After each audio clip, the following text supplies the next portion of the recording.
Hello and a very warm welcome back to the garden. Today I'm going to show you how the very simple way of planting an apple tree, but you can apply this for any fruit tree. Recently we've planted a new orchard here at our experimental site of 60 trees. I had a few trees left and thought, let's make a tutorial.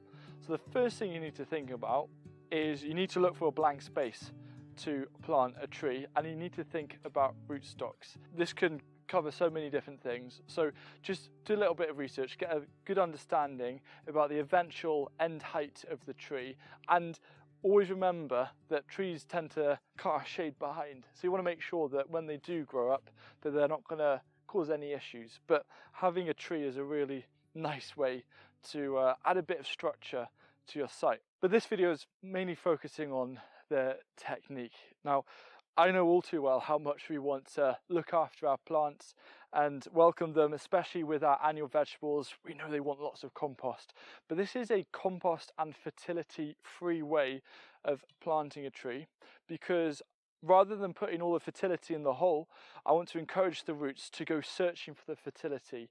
My dad's orchard, which he planted when I was 2 years old, has never had any compost or fertility added, and the trees there produce amazing yield. So we're just keeping this as natural as possible. So I'm going to start off with the very first step, which is to cut a hole. Now, you don't want to cut a circular hole, you want to cut a square hole. There's been a lot of different articles about this. The reason why you go for a square hole is because if you have imagine a circular hole, the hole itself is going to have all of that loose soil, and then it's going to have this kind of harder soil all around, so it can cause the roots to spiral. So instead, by creating a square hole, when a root hits a corner, it encourages the root of the tree to go in to the ground around and to create a much stronger root system. I now cut out my square. You want to aim to lift the whole block out like that. And now I'm just going to start to loosen it up a little bit. This is the tree that we're going to be planting, and it's a bare root, so you don't want the roots to dry out. I've just got it from where we had it healed in. So for the time being, I'm just going to measure to see roughly if I need to make my square a bit bigger, which I do. But when I don't need it, I'm going to use this lump of turf to tuck the roots underneath, just to prevent them from drying out. So now it's a case of making the square a little bit bigger. So I'm going to have this turf pile on one side, and then on my left hand side is where I'm going to start to pile all of this nice soil. What I mentioned earlier is I'm not going to be using any compost because this topsoil is fine. If you've got particularly terrible soil, then you might have to add some kind of fertility. You'd want to make the hole around 3 times the size, and to really mix in a good amount of, say, broken down muck, and that will make a nice difference. But for the majority of cases, especially if you have like kind of a clay-based topsoil or a nice loam, you don't need to add any fertility at all. So I'm starting to excavate this hole. Once I start making a depth to it, this is when I'm going to start to measure where to plant, how deep I need this hole. So from what I can see from where it's healed in, you've got to find the point of the tree where it turns from roots to the actual tree. You don't want to plant a tree too shallow and have roots exposed. You don't want to plant a tree too deep because it can cause the stem to rot. So you've got to find the point where the roots turn into a stem. For me, I feel that is here. Usually if you haven't healed it in, the easiest way to spot is that there's a colour change from where it turns from roots to stem, because thanks to the sun it can bleach the bark. Again, I'm just going to check the depth, and now I feel that the hole is plenty deep enough for the roots. And before you put the tree in, depending on the type of rootstock, the tree might need support. This here is a M116 rootstock, which is quite a nice size for smaller spaces. It's not going to grow to a full-size tree, but it does need a bit of support. So I'm going to put this back underneath again.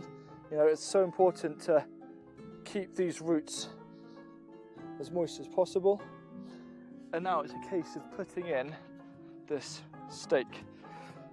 The positioning of this is really important. You want to understand where the prevailing wind comes from and put this on the closest corner.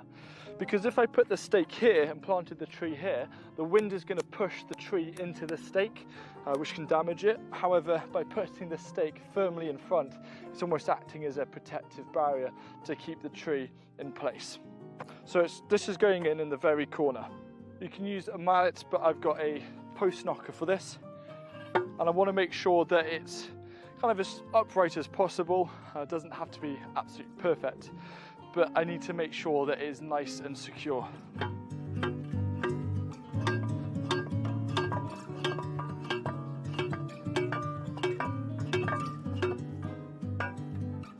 So this is nice and secure now, and also when I fill it back in, it's going to secure it even more. It's now time to put the tree in. A little trick that you can do using a spade is to lay it across, and that can help mark where the surface level is. So if you're a bit unsure about the depth, you can use a spade to help guide that. The tree here, you want it to be up against the support stake fairly close, and I put the stake in first because if I plant the tree and then drive the stake in, firstly I could damage the tree knocking it, and secondly the stake could go through some of the primary roots. For me, just checking the depth, that's exactly where I need it. It's just a couple of inches away from the stake. You can see that these two line up, they parallel quite nice, and now it's time to start putting the soil back in. So again, I just taking my time and making sure that there are no air pockets when I fill in around the roots. So the first few loads of soil, I'm just kind of being nice and delicate, and shaking the tree will cause the soil to fall down in between any gaps between the roots underneath, and again take out those air pockets. Once the majority of the roots are covered, I can then bring back the rest of this pile of soil around the tree. And this tree now is perfectly in line, protected from the prevailing wind.